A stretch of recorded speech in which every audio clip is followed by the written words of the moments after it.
네, 먼저 인사드리고 착석하도록 하겠습니다. 안녕하세요, 유승환입니다.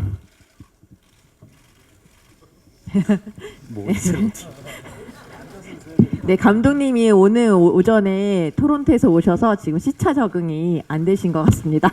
네. 네, 지금은 인사요. 공식 인사하도록 네. 하겠습니다. 이렇게 저 관 옮겨가면서까지 이렇게 관심 가주셔서 너무 감사합니다. 베테랑 2 연출한 유승환입니다. 네, 소도철 역 맡은 황정민입니다. 네, 감사합니다. 네, 박선희 역 맡은 배우 정혜입니다. 반갑습니다.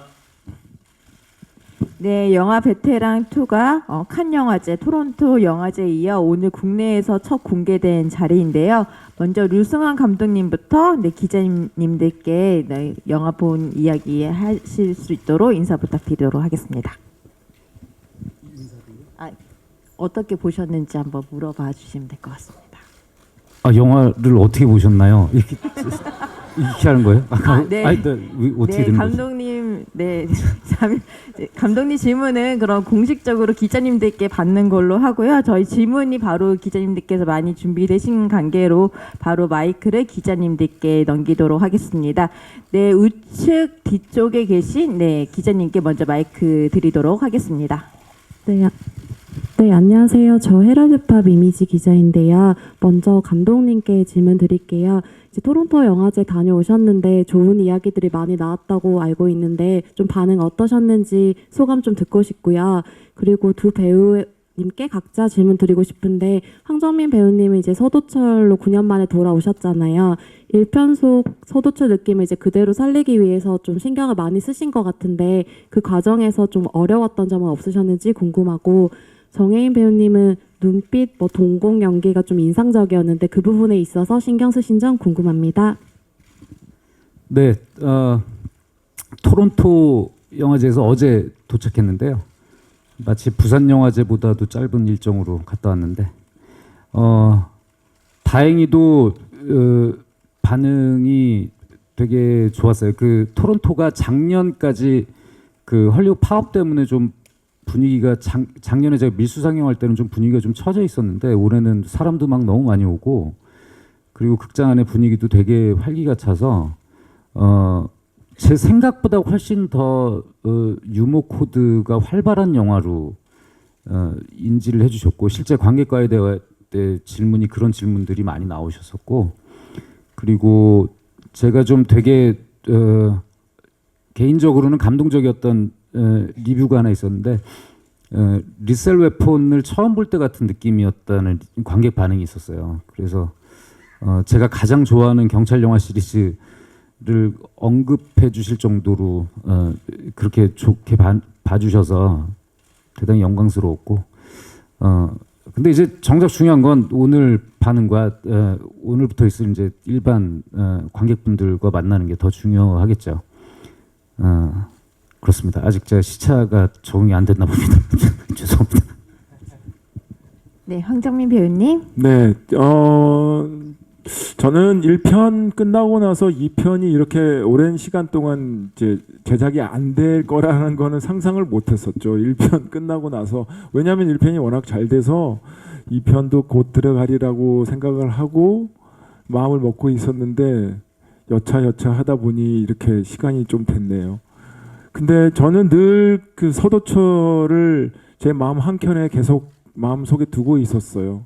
왜냐하면 2편을 꼭 해야 된다라는 믿음이 분명히 있었고, 감독님하고 같이 얘기도 분명히 나눴기 때문에 그래서 관객분들이 오랜 시간이 걸린 작품이다라고 생각하기 전에 베테랑 1이 그렇게 시간이 오래 걸렸어가 아니라 얼마 전에 본 것 같은데 또 2편이 나왔네, 그런 느낌으로 하려고 노력을 좀 했던 것 같습니다. 네. 예, 그 동공 연기라고 말씀을 해주셨는데, 전 아무래도 초반에는 좀 제 시선의 방향과 이런 것들이 되게 중요했던 것 같아요. 그 중간 투입된 사람으로서 관찰을 계속 해야 되니까, 그리고 특징들을 다 캐치하려고 노력을 많이 했고요. 그리고 후반부부터는 아무래도 마스크를 쓰고 연기를 해야 되다 보니까 표정 연기나 이런 것들이 좀 제약이 있었는데 그래서 이 작은 이 공간 더군다나 모자까지 써서 이 작은 공간으로 어떻게 표현할 수 있을까라는 고민들을 좀 많이 감독님과 했던 것 같습니다. 네, 다음 기자님께 마이크 드리도록 하겠습니다. 우측 중앙 뒤쪽에 계십니다. 네, 안녕하세요. 저 무비스트 박은영 기자고요. 영화 재밌게 잘 봤습니다. 저는 감독님이랑 두 분 배우님께 질문 있는데 감독님께서는 이 영화가 이제 범죄를 다룰 때 분명히 그 시기적으로 뭔가 이슈가 되는 거를 다룰 것 같은 생각이 들거든요. 그럴 때 지금 이번에는 뭔가 사적 단죄에 나선 빌런인데요. 이 빌런이를 추동하는 그 동의이 잘 느껴지지 않았거든요. 이게 이 사람이 정의감에서 하는지 아니면 뭐 단순하게 개인적인 성격 장애인지 그런 거에 대해서 감독님께서 어떻게 생각하셨는지 궁금하고 예, 이걸 연기한 이 박선호를 연기한 정혜인 배우는 이 캐릭터를 어떻게 접근하셨는지 좀 궁금하고요. 또 황정민 배우께서는 베테랑 원담에 2가 벌써 나왔네 이런 느낌이 들도록 하고 싶다고 하셨는데 이 질문이 그래서 좀 안 맞는 것 같긴 한데 개인적으로 서도철의 지난 서사가 어땠을지를 좀 생각해 보셨을 것 같아요. 그래서 어떻게 지났을까 서도철이라는 거는 왜냐하면 굉장히 뭔가 찌든 형사잖아요. 그 형사가 지금 어떤 모습을 됐을까를 좀 어떻게 생각하셨는지 그 말씀 부탁드리겠습니다. 네, 먼저 감독님부터 답변 부탁드리겠습니다. 네, 우선 재밌게 관람해 주셨다고 해서 너무 감사드리고요.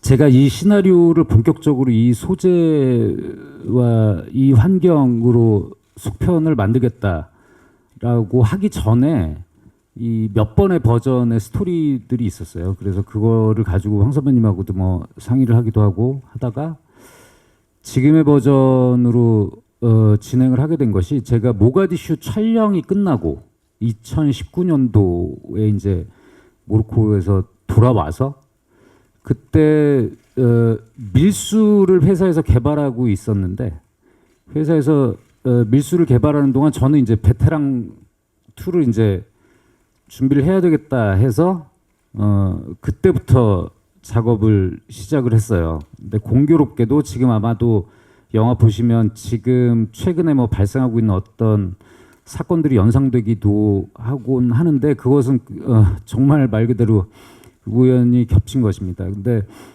아까 말씀드렸던 것처럼 지금 영화를 정작 보시기 전에는 뭐 빌런이 누구야가 굉장히 중요한 것처럼 워낙 전작의 그 빌런에 대한 관객들의 반응이 좋아서 빌런이 누군지에 대한 관심이 되게 많으셨었는데 그 질문도 많이 받았었고 근데 정작 영화를 보셔서 아시겠지만 이 영화는 누가 빌런이야가 중요한 게 아니라 그 빌런이라는 행위와 그 행위에 따른 여파가 더 중요하다고 저는 생각하면서 만들었거든요. 그렇기 때문에 우리가 지금 현재 발생하고 있는 우리가 분노하고 반응하는 사건들에 대해서 우리의 반응은 정말 이것이 옳은가 정당한가 저 스스로가 그런 생각들을 할 때가 좀 많이 있었어요.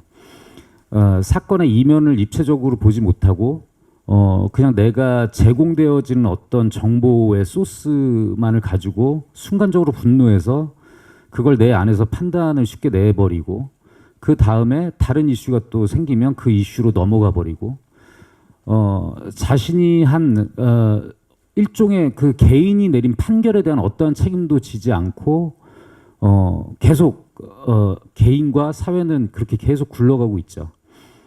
저는 그런 현상에 대해서 과연 이것이 지금 우리가 잘 흘러가고 있는 것인가라는 생각을 계속 했었고 그렇기 때문에 선과 악의 대결보다는 정의와 신념이 충돌하는 구도로 한번 만들어 보면 어떨까라는 생각을 했었어요. 오히려 그렇기 때문에 저는 관객분들이 영화를 관람하시고 나서 어떤 속 시원한 해답을 하나 가지고 가시는 것보다 좀 토론해 볼 만한 질문거리를 가지고 극장을 나서시길 바랬고 그렇기 때문에 이 영화 속에서 다루는 빌런에 대한 어떤 서사를 다 뭐 친절히 설명을 해서 모든 것들을 설명해서 답을 완결시키는 것이 아니라 저 사람 왜 저런 거지? 저 배우에는 어떤 출발점이 있는 거지에 대해서 그게 어쩌면 행위의 무게감은 다를지라도 저도 일정 부분 어떤 사회에서 발생하는 현상에 대해서 어떤 식으로든지 정죄하고 단죄하고 하는 행위를 하고 있는 것 같거든요. 그러니까 그런 부분에 대한 생각과 질문, 토론이 이루어지려면 오히려 명확한 답보다는 궁금증을 더 오히려 호기심을 계속 유지시키는 것이 더 중요했다고 생각합니다. 네, 정혜인 배우님 답변 전에 하나 정정할 부분이 있습니다. 네, 베테랑2 시나리오 작업은 2020년 2월 모가디슈 크랭크업 이후에 진행되었다고 제작사에서 정정해 주셨습니다. 네. 네. 시차 적응 중이시니까 네, 다음은 정혜인 배우님. 네. 예, 그 감독님께서 말씀하셨던 것처럼 이건 정의와 정의의 싸움이 아닌 신념과 정의의 싸움이 저는 항상 그 생각을 가지면서 촬영장에 임했고, 물론 촬영하면서도 힘들었던 게 되게 많았어요. 액션이 많다 보니까 아무래도 육체적인 어떤 피로도와 이런 것도 있었지만, 그보다 더 고민하고 힘들었던 부분은 사실 제가 배우 정혜인으로서 박선우를 이해하고 이 친구가 왜 이렇게 했는지에 대해서 알아가는 과정들이 저는 이게 가장 어려웠거든요. 근데 현장에서도 그렇고 계속 감독님과 이제 얘기를 나누면서 내린 결론은 우리가 너무 명쾌하게 답을 내리고 하지 말자였던 것 같고, 그리고 저는 그거 하나만 보고 달려왔던 것 같아요. 제가 믿고 있는 신념이 맞다라고 생각하고 거기에 그냥 올인하는 그런 인물이고, 영화에서도 나왔듯이 해치라는 이름도 이제 사람들이 붙여준 이름이고, 어떻게 보면 마녀 사냥이 이루어질 수 있는 부분들이 있는데, 저는 제가 연기한 박선우라는 인물이 그 마녀 사냥의 어떤 대표의 얼굴이지 않을까라는 생각을 하면서 연기를 했던 것 같습니다. 네, 다음 황정민 배우님. 네, 소도철 저는 소도철이 찌든 얼굴인다고 그랬는데 그 말이 자꾸 걸려서요. 찌든 사람이 아니고 제가 그냥 연기를 했기 때문에 찌든 것처럼 보인 게 아닌가라는 생각이 듭니다. 원래 다른 배우 했다면 좀 덜 찌들었겠죠. 죄송해요. 서도철 아이를 보면 고등학생이고 1편에서는 초등학교 3학년이었고 이제 9년이라는 시간이 흘러서 고등학생이 됐고, 예, 한 가정의 아빠로서, 아버지로서, 남편으로서 삶을 정말 잘 살아가고, 입은 걸걸하지만 그래도 삶은 참 잘 살고 있었던 사람인 것 같아요. 저도 그런 부분에 대해서 좀 더 관객분들한테 서도철이 이라는 인물이 내 주위에 한 명쯤이라도 있는 정의감을 가질 수 있고 그런 사람이 있다면 참 든든하겠다라는 그 마음으로 연기를 했던 것 같아요. 네.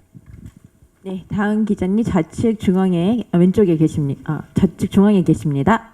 네, 저 JTBC 엔터뉴스 박정선 기자라고 하고요. 감독님께 질문 드릴게요. 아까 빌런이 중요하지 않다고는 말씀하셨지만 사실 일반 관객들한테는 조태호를 뒤를 이을 만한 또 캐릭터가 나올지 누가 맡을지가 사실 최고의 큰 관심사이잖아요. 근데 정혜인 배우를 좀 소년 같은 마스크인데 이 역할을 캐스팅하게 되신 이유가 궁금하고요. 또 결과물 나왔을 때 좀 어떤 점을 연출자로서 좀 칭찬하실 수 있을지 궁금하고요. 그다음에 정혜인 배우는 조태호의 뒤를 잇는 인물이 됐는데 좀 부담은 없었는지 궁금합니다. 그러니까 아까 말씀드렸던 것처럼 만약에 1편과 같이 선과 악의 구도, 명확한 구도 위에서 진행되는 이야기라면 그 전작의 그 조태호와 같은 인물과 어떤 비교가 가능할 것 같은데, 이것은 애초에 좀 출발이 다르기 때문에 비교보다는 좀 어떤 다른 지점이 있는가를 더 보는 것이 저 같은 경우는 더 중요했어요, 저한테. 그리고 일단 그렇기 때문에 그 전작과는 완전히 다른 결의 인물이어서 신뢰감이 있는 배우가 필요했어요. 그러니까 아까 정혜인 배우께서 스스로 말씀하신 것처럼 이 인물은 자기가 하는 신념이 굉장히 확고하고 자기가 하는 일이 옳다라고 믿고 있는 사람이기 때문에 그 스스로가 자기 자신에게 신뢰를 던져줄 수 있는 인물이랄까?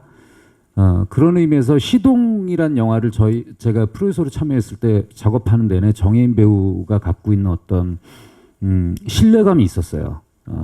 굉장히 젊은데도 불구하고 묵직한 느낌이 있고 차분하고 좀 편견이 없고 뭔가 이렇게 있는 그대로 자기가 흡수하려는 태도 같은 것들이 되게 좋았고, 그리고 영화를 만드는 내내 이 배우와 하길 참 잘했다라고 생각한 것이 일단 현장 융화력이 너무 좋고 태도나, 그리고 좀 놀랬던 것은 이게 대사 정보량들이 좀 많은 것들이 있는데, 그래서 제가 대사 스피드를 좀 이렇게 빨리 해달라고 부탁하곤 했을 때 그 딕션이 굉장히 정확하게 이렇게 전달력 있게 팍팍 마이크를 통해서 꽂히는 걸 들으면서 참 굉장히 그 엄청나게 훈련이 많이 되어 있는 배우다라는 생각을 하면서 영화를 계속 만들었죠. 그리고 완성하고 나서 편집할 때는 아까 그 다른 기자님께서 말씀하셨던 것처럼 그 동공 연기, 그거 진짜 좋은 표현인 것 같은데, 그 좀 어떤 때는 그냥 같은 눈인데 되게 텅 비어 있는 것 같기도 하고, 어떤 때는 되게 선량해 보이기도 하고, 굉장히 여러 가지 눈이 있어서 굉장히 이 배우가 함께 해준 것이 참 큰 복이구나라는 생각을 하면서 만들었습니다. 네, 정혜인 배우님 답변 부탁드리겠습니다.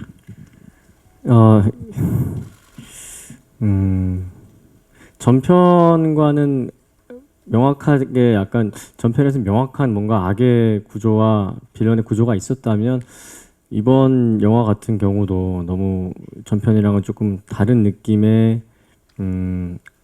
악의 구조, 빌런의 어떤 집단의 형성이 되어지는, 대표로 보여지는 인물이기 때문에 전편에 대한 캐릭터적인 부담감은 사실 거의 없었고요. 오히려 그보다도 전편에서 많은 사랑을 받았던 영화이기 때문에 제가 합류한다는 것 자체가 그런 부담은 좀 컸던 것 같아요. 이렇게 촬영 들어가기 전부터도. 근데 이제 내용을 듣고 대본 보면서도 이게 뭐 전편을 넘을 빌런이 되어야겠다, 혹은 아예 다른 모습을 보여줘야겠다라는 어떤 부담감은 좀 거의 없었던 것 같습니다. 네, 다음 기자님 좌측 뒤쪽에 계십니다. 네, 안녕하세요. 스포츠 서울의 원성윤 기자라고 합니다. 감독님께 먼저 질문 드리면요. 그 최근에 다른 OTT 드라마도 그렇고 연쇄살인범을 놓고 이렇게 유튜버들이 중계하는 이런 소재들이 많이 나오는데, 이 부분을 어떤 면에서 좀 차용하시게 됐는지, 그리고 이 언론에 대한 부분이 많이 나오는데 예전에 부당 거래 때도 그렇고 언론 문제점을 굉장히 좀 많이 파고드시는 것 같아요. 이번에도 가짜 뉴스 같은 것들도 나왔고, 그래서 그 부분 좀 말씀 부탁드리고요. 배우 두 분께는 베테랑의 어떤 그 액션 쾌감 같은 것이 보면 이제 굉장히 격렬한 그 액션들이 많이 나오는데, 이 촬영하시면서 좀 힘드신 점이 없었는지, 그리고 마지막 장면들도 굉장히 인상적이었는데 그 부분에 대한 좀 소감 부탁드립니다. 할 수만 있다면 질문을 바꾸고 싶네요. 그 언론을 배우들이 얘기하고 제가 액션에 대해서 지금 온라인 스트리밍을 통해서 유튜브로 대표되는 온라인을 통해서 정보를 입수하고 어떤 알게 모르게 자신의 삶에 영향을 받는 것은 꽤 오래 전부터, 그러니까 수년 전부터 전 이루어져 왔다고 생각해요. 그리고 다들 아시겠지만 우리가 모두가 지금 이제 필수품이 돼버린 이 휴대폰이 우리의 음성과 우리의 검색을 다 인식해가지고 알고리즘을 통해서 우리가 원하는 것들을 이 편집해가지고 막 제공을 하잖아요. 그러니까 우리도 그것이 편리하기 때문에 어느 순간 어떤 사건의 이 사실의 여러 측면을 보는 것이 아니라 그냥 내가 원하는 것들만 보고 소비하고 거기에서 발생하는 편리함과 맞바꾼 것들이 좀 위험한 수위에 지금 오고 있지 않나라는 생각은 꽤 오래전부터 했었습니다. 그리고 우리가 언론 생태계는 여기 뭐 오신 분들께서 다 종사자시기 때문에 더 많이 느끼시겠지만 지금 생태 환경이 굉장히 많이 바뀌고 있죠. 그래서 그런 부분들에 대해서 어쨌건 우리가 이렇게 어떤 변화의 시기에 맞물려 있을 때는 이것이 어디로 흘러갈지를 모르기 때문에 불안하잖아요. 그리고 이전에 있었던 그 생태 환경들이 어떤 식으로인지 변하고 있는데 이것이 어디로 흘러갈지도 모르고 있고 이것은 생산자나 소비자 모두 다 마찬가지라고 생각을 합니다. 그래서 어떻게 보자면 저의 그런 개인적인 불안들이 여기 표현이 된 것 같고요. 저는 때때로 좀 두렵거든요. 우리가 실제 하고 있는 삶과 온라인의 삶 그리고 언론에서 묘사되고 있는 삶들이 약간 불일치하는 것들을 볼 때마다 좀 두려울 때가 있는데 그런 저의 두려움이 이런 그 표현을 하는 데 있어서의 어떤 출발이 되었다고 생각합니다. 네, 배우님들 답변하시기 전에 그 마지막 액션 시퀀스는 스포일러라 그것만 제외하시고 격렬했던 액션에 대해서 얘기해 주시면 되겠습니다. 먼저 황정민 배우님부터 답변 부탁드리겠습니다. 네, 워낙 그 액션에 관해서는 감독님과 무술 감독님께서 워낙 베테랑들이시라 크게 저희는 어려움이 없었고요. 오히려 그러니까 날씨가 겨울에서 진짜 겨울에 엄동설안에 촬영을 하는 바람에 날씨 때문에 좀 애를 먹긴 했었어요. 그러니까 너무 추워서 웬만하면 따뜻한 데서 액션씬 하고 싶은데 야외 남산이든 그다음에 막 비 오는 그 옥상이든 그런 부분에 대해서 그래도 사람이라는 게 그 우리 저기 누구지? 죄송해요. 제가 그 사람이 보현 씨는 그나마 보현 씨는 형사들 다 만나야 돼서 걔는 계속 그 비 맞고 있었고 저희는 저만 찍을 때 말고는 좀 따뜻하게 있을 수 있어서 그나마 다행이라고 막 같이 얘기하고 놀리기도 하고 했는데 날씨 때문에 좀 애를 먹긴 했었습니다. 예, 뭐 힘들었던 점들을 얘기하려다 보니까 생각해 보니까 선배님 말씀처럼 짧게 도와주러 왔다가 가장 많이 고생한 안보현 배우가 생각이 나는데 정말 고생 많이 했습니다. 현장에서도 정말 노력했고 안 괜찮은데 계속 괜찮다고 하고 뻔히 보이는데 아픈 거 근데 참고 묵묵하게 모두 안심시키면서 하는 모습들이 정말 든든했고요. 저희가 함께 했던 액션들 중에서는 저는 류승환 감독님을 만나서 액션이 이렇게 찍는구나, 이렇게 되는구나를 제대로 한번 느껴봤던 것 같아요. 무엇보다도 안전 제일이었고 위험천만한 촬영에도 불구하고 모든 스태프분들과 배우분들의 안전이 가장 우선시 됐던 그래서 그렇게 막 무섭거나 두렵거나 하진 않았어요. 물론 약간의 용기는 필요했지만 감독님께서 배우가 할 수 있는 영역과 못하는 영역 이런 것들을 명확하게 알고 계시기 때문에 안전하게 하지만 춥게 촬영했던 기억이 있습니다. 네, 다음 기자님께 우측 중앙에 계십니다. 네, SR타임즈 심우진 기자입니다. 영화 재밌게 잘 봤습니다. 감독님과 배우님께 질문을 좀 드릴게요. 먼저 감독님께는 이번 작품은 영어 타이틀이 베테랑 2가 아니라 ID 익스큐셔너인데 이게 제가 볼 때는 카토타이 감독님 60년대 영화 중에 몰살의 연가라는 작품이 있어요. 그러니까 이 작품 보면 여기서도 이제 연쇄살인과 사적 제재를 다루고 있고 영화 도입부를 보면 약간 연상되는 지점도 있어요. 그래서 혹시 이게 오마주적인 부분이 있는 건지 좀 궁금하고요. 그다음에 1편은 뭐 성룡 영화에서 영감을 좀 얻으신 작품으로 알고 있는데 이번 2편에서는 또 어떤 작품들이 영감을 좀 드렸는지 좀 궁금하고요. 그다음에 배우님들께는 이 영화에서 좀 보면은 마이클 샌델의 정의란 무엇인가라는 책이 좀 나오는 것 같더라고요. 그래서 그런 부분에서 각 캐릭터 입장에서 혹은 뭐 개인적인 입장에서 좋습니다.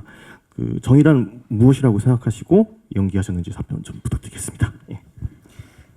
일단 말씀해주신 일본 영화가 영어 제목이 동명이죠. ID 익스큐셔널이 동명의 영어 제목을 가지고 있죠. 아마도. 근데 애석하게도 저는 그 영화를 못 봤어요.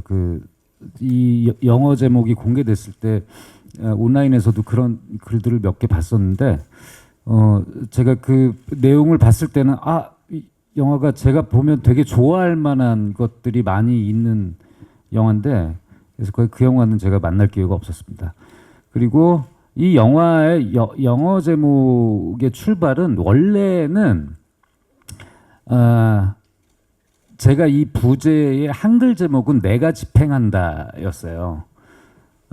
근데 이게 이제 해외 팀에서 내가 집행한다라는 영문 번역보다 ID 익스큐셔널이 훨씬 더 직설적이고 강력한 느낌을 준다고 해서 그렇게 정해졌고 저의 의도는 내가 집행한다라는 제목을 부제로 붙이는 것이 저의 의도였습니다. 그것은 왜 그 제목이 필요했는가는 영화를 보셨으니 아마 아실 것 같고 그리고 2편은 1편 같은 경우는 제가 좋아했던 80년대 미국의 형사 영화들이나 홍콩의 성룡 영화들이나 수많은 레퍼런스들이 있었지만 2편은 그렇게 갈 수는 없었어요. 왜냐하면 1편 자체가 하나의 레퍼런스가 그러니까 제가 만들어 놓은 것 자체가 레퍼런스가 되어버리기 때문에 여기에 인물들이 이제 하나의 세계관을 다 형성을 해버렸고 그래서 이 안에서 승부를 걸어야 됐고 다만 이제 구체적인 장면에서 영감을 받은 것들이 있었죠. 여러분들 뭐 보셔서 아시겠지만 명백하게 오프닝에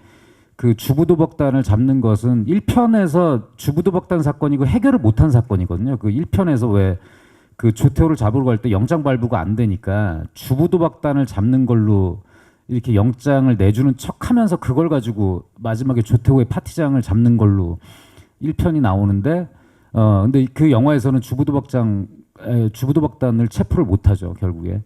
그래서 2편 시작을 하면 무조건 1편에서 해결 못했던 주부도박단 장면으로 시작을 했으면 좋겠다.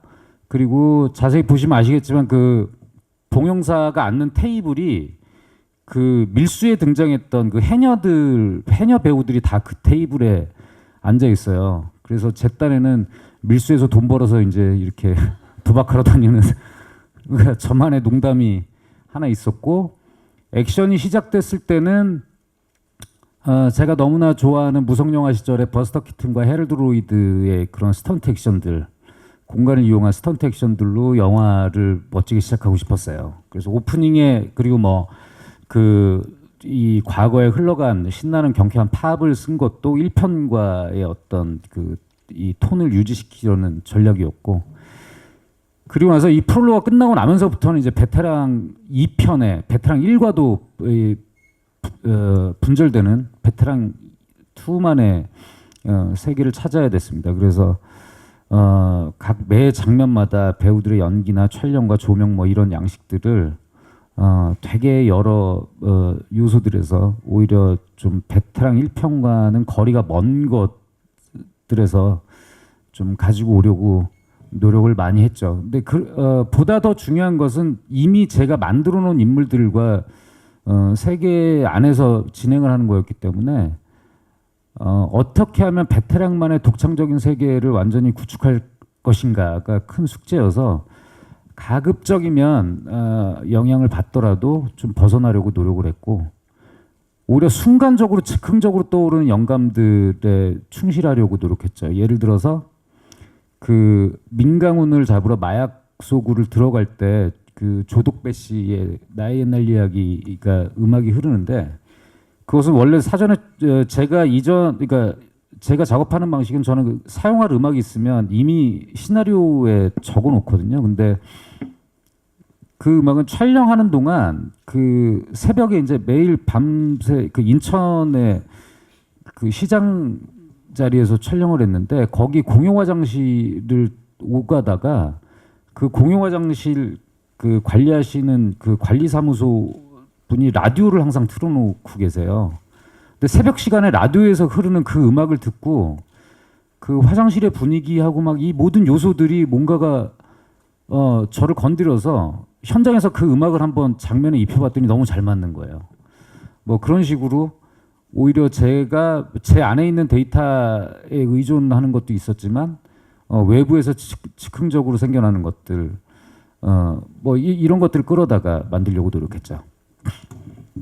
네, 감독님 다음 답변은 조금 짧게 부탁드리겠습니다. 지금 기자님도 밀려 있어서 제가 황정민 배우님 답변 부탁드리겠습니다. 네, 그 참 어려운 질문은 정의란 무엇인가. 네, 아니 서도철 형사 그러죠. 거기는 뭐 나쁜 살인이 있고 좋은 살인이 있냐. 그 말이 정말 옳은 살인은 살인인 거니까 그걸 정확하게 정직하게 판단할 수 있는 서도철의 생각과 이 모든 것들이 저는 옳은 정의라고 보고요. 그렇습니다. 아무튼 네. 예, 진짜 어려운 질문인 것 같은데 사람들마다 개개인마다 생각하는 정의의 개념과 정의가 다 다르기 때문에 뭐가 맞다 그르다라고 표현하기는 좀 어려운 부분인 것 같고 박선우라는 인물에서 봤을 때 정의는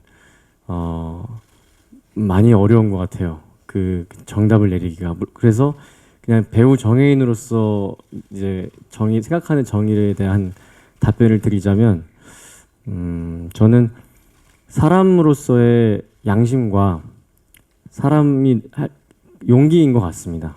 그게 저는 개인적으로 정의라고 생각하고 있고 정답은 아닙니다. 네. 네, 다음 기자님께 마이크 드리겠습니다. 네, 저 중앙일보 나원정 기자고요. 영화 잘 봤습니다. 저는 감독님과 황정민 배우님께 질문이 있는데요. 우선 이제 그 감독님께는 실제로 이제 황정민 배우님 자연인으로서도 이렇게 나이가 들어가고 가장으로서 이렇게 시간을 보내는 그 사이에 세월을 보셨을 텐데 그런 모습에서 이 서도철 형사에 좀 영감을 받으신 부분이 있는지가 궁금하고요. 또 황정민 배우님께는 또 1편과는 사뭇 세월이 흐르고 또 감독님도 이 서도철 캐릭터가 좀 성장한 모습을 보여주고 싶다고 하셨는데 직접 연기하고 완성된 영화를 보셨을 때 이 류승환 감독님의 지난 흐른 세월 동안 좀 변화한 모습 어떻게 느끼셨는지 궁금합니다. 근데 감독님께 하나만 더 질문 드리면요. 제가 느낀 이 2편의 어떤 부제를 단다면 베테랑 1편에 혹은 뭐 서도철의 아들들이라는 부제도 좀 느껴질 정도로 조금 다음 세대의 거울 같은 캐릭터들이 좀 많이 나오는 것 같아요. 그래서 혹시나 1편에 대한 혹은 뭐 10대, 20대 당시에 좀 젊은 세대들의 반응이 이번 영화 만드실 때 영향을 준 부분도 있는지 궁금합니다. 네, 첫 번째 질문에 답을 드리자면 이 영화의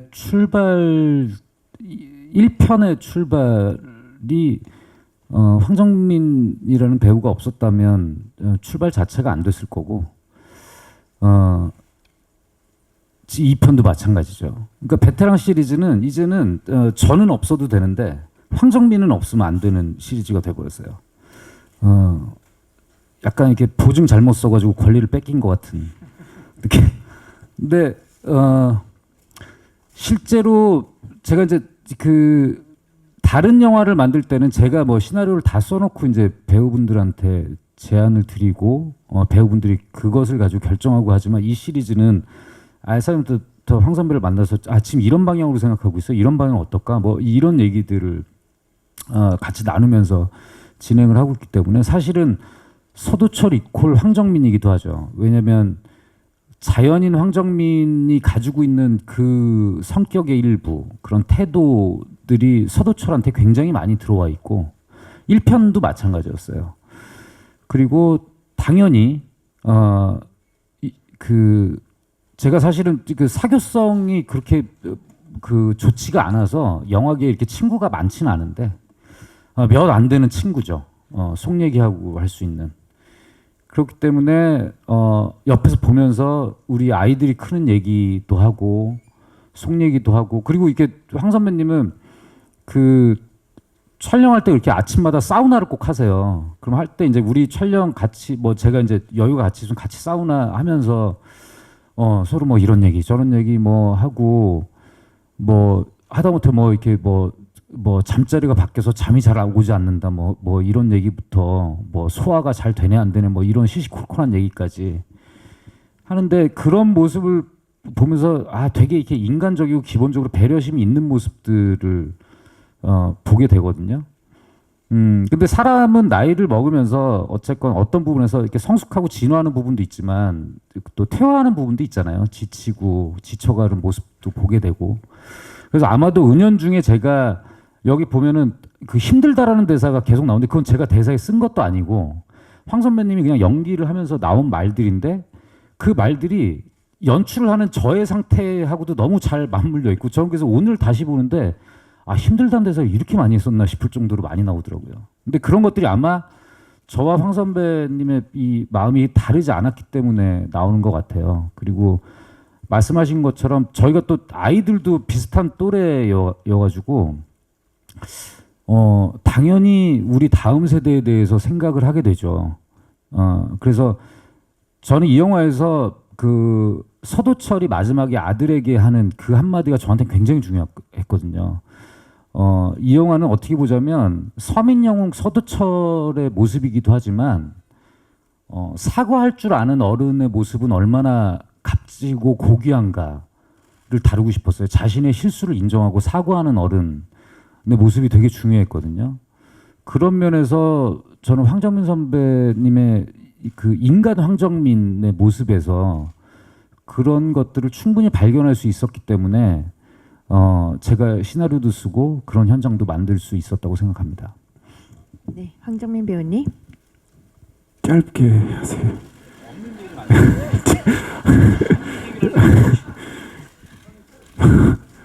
그 1편이랑 2편 할 때 저는 관객분들이 1편이 들어왔는데 2편도 거의 시간이 그렇게 됐는데도 불구하고 거의 똑같네라는 그 얘기 듣고 싶었어요. 근데 그렇게 서도철은 제 마음속에, 그러니까 저는 늙지만 서도철은 늙지 않거든요. 늙지 않고 그대로 있는 인물이기 때문에. 그리고 아까도 좀 전에도 말씀드렸다시피 내 주변에 꼭 정의로운 사람으로 두고 싶은 인물이기 때문에 아마 어린 친구들, 그다음에 제 아들 뻘 되는 친구들이 보더라도 저런 삼촌이 꼭 내 주변에 있었으면 좋겠다라는 생각이 아마 분명히 들 거예요. 또 하나는 만약에 3편을 하게 된다면 욕은 좀 줄이겠습니다. 네. 네, 감독님이 시차 적응이 끝나갔는데 이제 시간 관계상 마지막 질문을 받아야 될 것 같습니다. 네, 마지막 질문으로 마무리하겠습니다. 네, 우측에 계신 기자님. 네. 네, 안녕하세요. 저 파이낸셜 투데이 김영재 기자라고 합니다. 저 황정민 씨께 질문 하나 드리고요. 감독님께는 질문 2개인데 짧게 답변 부탁드리겠습니다. 먼저 황정민 씨께는 이제 1편과 2편이 분위기가 상당히 다른데요. 좀 1편을 본 사람만 좀 웃고 넘어갈 수 있는 부분도 꽤 있는 것 같아요. 그래서 관객들한테 좀 1편을 예습하고 2편을 보면 좋은지, 아니면 2편을 보고 다시 1편을 보면 좋은지, 어떤 감상법을 추천하시는지 궁금하고요. 감독님께는 좀 아까 저희 초반에 이제 주제에 대해서 좀 명쾌한 답보다는 좀 호기심을 유지하려고 했다 이런 말씀하셨던 것 같아요. 근데 사실 1편이 좀 명확한 성악 구도로 좀 1,300만을 모았다고 생각하거든요. 제 개인적으로는 좀 기획 과정에서 투자 과정에서 좀 많은 뭐 만류나 그런 게 좀 있었을 것 같은데 좀 어떻게 그런 만류를 뿌리치고 강력하게 이 영화를 제작하셨는지 그런 부분 궁금합니다.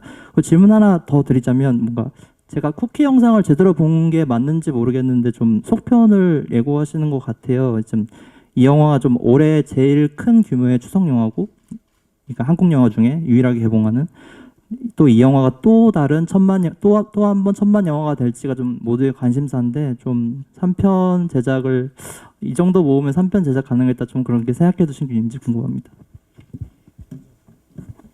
네, 일단 먼저 2편을 먼저 보는 게 개봉하니까 2편을 먼저 당연히 봐야 되겠고요. 근데 다행스러운 건 1편을 많이 관객분들이 많이 봐주셨고 그 다음에 그 명절 때마다 또 많이 했기 때문에 아마 분명히 2편을 기다리는 관객분들이 너무 많을 겁니다. 그리고 보고 나서도 아마 1편하고는 그러니까 저희가 그랬어요. 그러니까 1편은 밀크 초콜릿이면 2편은 다크 초콜릿이다. 같은 초콜릿이니까 헷갈려 하지 마시라고 몇 개 말씀을 드렸는데 아마 보는 느낌이 다르지만 그래도 그 재미를 보는 집중해서 보는 거는 저는 2편이 더 제 마음에는 드는데 관객분들은 어떨지 모르겠네요. 저도 이 의견에 동의하는 것이 2편을 보시고 나서 1편을 보시면 1편을 보시고 2편 보시는 것보다 2편 보시고 1편 보면 이렇게 됐잖아. 다시 한번 확인해야지. 그리고 2편을 다시 한번 보실 수 있어. 근데 1편 보고 2편 보면 2편을 또 볼 확률은 적을 것 같아요. 아무튼 아직 여전히 시차가 적응이 안 되나 봅니다. 제가 지금까지 그러니까 공식적으로 극장용 영화의 속편을 만드는 건 처음인데 재탕하고 싶진 않았어요. 성공을 재탕하고 싶진 않았어요. 그래서 시간이 오래 걸린 걸 수 있는데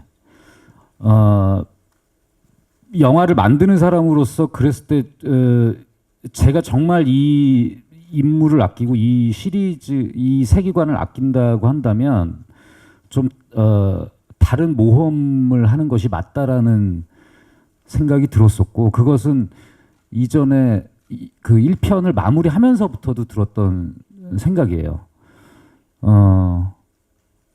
그래서 뭔가 이렇게 저는 아마 여기 계신 기자님들 제가 뭐 인터뷰 때 그런 얘기 많이 해서 알고 계신 분들 많으실 텐데 저는 상업 영화라는 표현을 쓰는 거를 저와 함께 일하는 사람들하고 되게 지향하는 편이에요. 왜냐하면 저의 영화를 만드는 목적이 박스오피스 성적이 저의 최종 목표가 아니기 때문에 저는 대중영화라는 표현을 즐겨 사용합니다. 그러니까 물론 흥행을 하면 좋죠. 흥행에 실패했을 때보다 흥행을 하는 게 좋지만 숫자의 목표를 두고 하게 되면 그것은 저만 괴로운 것 같아요. 그리고 아무도 뭐 장담할 수가 없고 보다 중요한 건 영화를 선택하고 관람하러 오신 그 관객 한 분 한 분의 마음에 그 마음을 훔치고 그 마음 안에 영화가 자리 잡는 게 더 중요하지.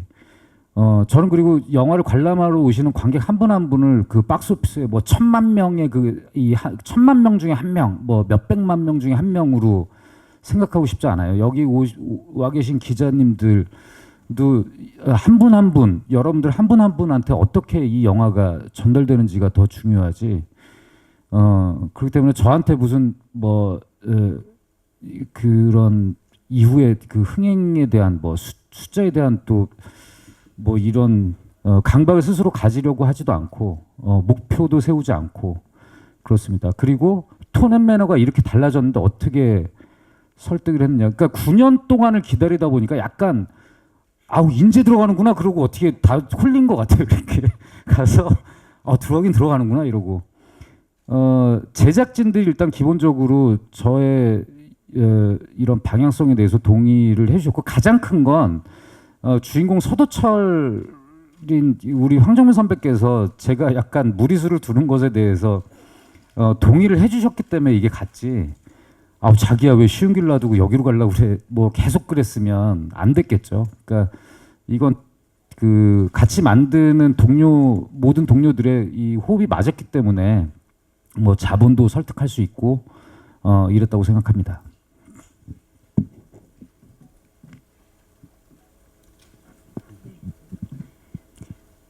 그럼 지금 마무리하도록 하겠습니다. 지금 네, 뭐 부탁이 있어서 지금 요 마무리하도록 하겠습니다.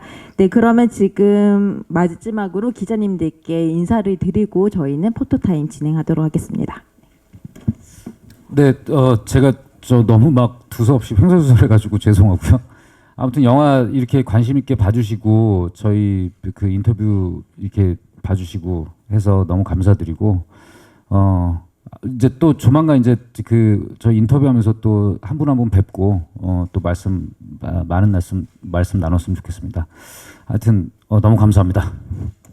네, 시간 내주셔서 너무 감사드리고요. 이제 그 이 자리가 너무 귀한 자리라는 거 또 몸소 느낍니다. 네, 아무튼 한국 영화 화이팅입니다. 네, 우선 시간 내주시고 또 기사 이렇게 많이 써주시고 한 분 한 분 또 베테랑을 사랑하셨던 관객분들 그리고 기대하고 계시는 분들 다 기사는 혹시 방송으로 다 찾아보실 텐데 한 분 한 분 다 너무 감사드립니다. 오래 기다리신 만큼 좋은 영화, 재밌는 영화가 나올 거니까 극장에서 많이 봐주셨으면 좋겠습니다. 감사합니다. 네, 추석에 많은 관객 여러분들이 즐겁게 베테랑을 즐길 수 있도록 스포일러 좀 잘 부탁드리도록 하겠습니다. 네, 저희는 이만 마무리하고 바로 포토타임 진행하도록 하겠습니다. 잠시 배우님과 감독님 일어나 주시고요.